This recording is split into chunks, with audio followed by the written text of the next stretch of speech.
ایک وقت کی بات ہے، ایک چھوٹے سے گاؤں میں جو پہاڑوں کے درمیان واقع تھا، ایک نوجوان لڑکا رہتا تھا جس کا نام آرو تھا۔ آرو کوئی عام لڑکا نہیں تھا، اس کے پاس ایک خاص تحفہ تھا۔ وہ ہوا کی سرسراہٹ، درختوں کی نرم سرسراہٹ اور ستاروں کی ہنسی سن سکتا تھا۔ ایک روشن اور صاف صبح آرو کو فضا میں ایک عجیب سی گونج محسوس ہوئی۔ جیسے ہی وہ اپنے گھر سے باہر نکلا، ہوا میں ایک دھن سنائی دی، ایک نرم اور جادوئی سرگم جو اس کے کانوں کو چھیڑ رہی۔ دھن اسے ایک ایسے جنگل کے کنارے تک لے آئی جو وہ کبھی نہیں دیکھ چکا تھا، مگر یہ جنگل کچھ جادوئی سا لگ رہا تھا، ایسا کچھ جو آرو کے لیے نئے اور انوکھے تھا۔ آرو جنگل کے دروازے پر کھڑا تھا، اس کا دل جوش سے دھڑک رہا تھا، مگر یہ جنگل بالکل مختلف محسوس ہو رہا تھا۔ ایک گہری سانس لیتے ہوئے اس نے جنگل کے اندر قدم رکھا۔ جیسے ہی وہ جنگل میں داخل ہوا، کچھ شاندار ہوا۔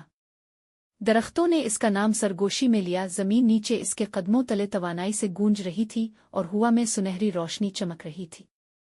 آرو کے جسم میں ایک سنسنی دوڑ گئی، جیسے پورا جنگل اس کا منتظر ہو۔ جنگل میں مزید گہرا جاتے ہوئے اس نے عجیب مخلوقات کو درختوں کے پیچھے جھانکتے ہوئے دیکھا۔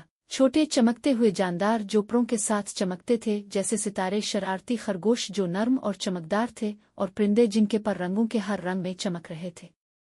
وہ سب اسے تجسس سے دیکھ رہے تھے، مگر کوئی نہیں بولا۔ کافی دیر چلنے کے بعد آرو ایک کھلے میدان میں پہنچا۔ میدان کے بیچ میں ایک عظیم درخت کھڑا تھا جس کا تنے وسیع اور پیچیدہ تھا۔ ایک ننھی سی مخلوق جو اس کے ہاتھ سے بھی چھوٹی تھی، جس کے پروں پر ڈریگن فلائی کی طرح کی بناوٹ تھی اور اس کی جلد کی چمک موم بتی کی طرح چمک رہی تھی۔ مخلوق نے آرو کو گھور کر دیکھا اور ایک آواز میں کہا جو پتوں کی سرسراہٹ کی طرح نرم تھی، ہیلو نوجوان مسافر، میں نگیرا ہوں، اس جنگل کی محافظہ۔ تم یہاں کس مقصد سے آئے ہو؟ آرو کا پہلا کام تھا زمین کا عنصر تلاش کرنا۔ کچھ وقت بعد وہ ایک خوبصورت گھاس کے میدان میں پہنچا جہاں رنگ برنگے پھول کھلے ہوئے تھے۔ میدان کے بیچ میں ایک بڑا پتھر تھا جس پر قدیم نشانات نقش تھے۔ جیسے ہی اس کے ہاتھ پتھر کو چھوئے، ایک گہری گڑگڑاہٹ سنائی دی اور پتھر میں سنہری روشنی چمکنے لگی۔ اس روشنی سے ایک چھوٹا سا چمکتا ہوا گیند آسمان کی طرف بلند ہوا اور آرو کے سامنے آ کر رک گیا۔ یہ ہے زمین کی روشنی، ایک نرم آواز آئی۔ آرو نے موڑ کر دیکھا اور ایک بزرگ آہستہ چلتا ہوا کچھوے کو دیکھا۔ زمین میں ستارے کی روشنی اس کی جڑوں میں پوشیدہ ہے۔ تم نے اس کا حصہ تلاش کرنے کے لیے اپنے دل کی سچائی دکھا دی ہے۔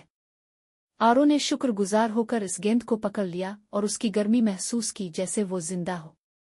اس کے بعد آرو نے پانی کا عنصر تلاش کرنا شروع کیا۔ آخر میں وہ تمام عناصر کے ساتھ جنگل میں واپس آتا ہے اور نگیرا کی مدد سے ستارے کو آسمان پر واپس بھیجتا ہے۔ آرو اتنی حیرت میں تھا کہ وہ فوراً جواب نہیں دے سکا۔ میں ایک گانا سن رہا تھا، آخرکار اس نے کہا۔ ہوا گانا گا رہی تھی اور وہ مجھے یہاں لے آئی۔ نگیرا مسکرائی۔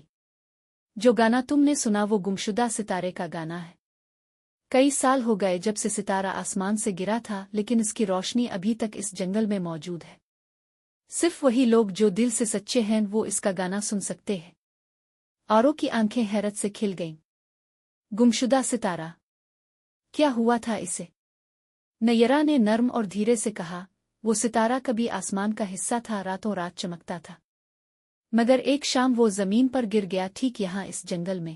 وہ اتنا چمکدار تھا کہ زمین پر رہنا ممکن نہیں تھا اور اس کی روشنی بکھر گئی۔ کئی سال گزر گئے، وہ اپنی روشنی کو جمع کرنے کے لیے کوشش کرتا رہا، لیکن وہ اکیلا نہیں کر سکتا تھا۔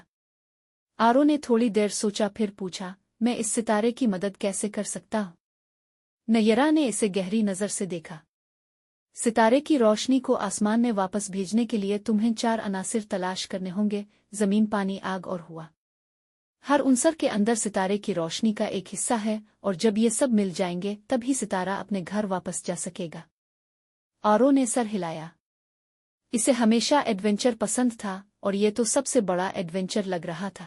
میں یہ 4 عناصر تلاش کروں گا اور ستارے کو واپس آسمان میں پہنچاؤں گا۔ نگیرا مسکرا کر کہتی ہے، یاد رکھو نوجوان مسافر، یہ سفر آسان نہیں ہوگا۔ جنگل تمہاری ہمت اور دل کو آزمائے گا، مگر اگر تم اپنے مقصد کے لیے سچے رہے تو تم کامیاب ہوگے۔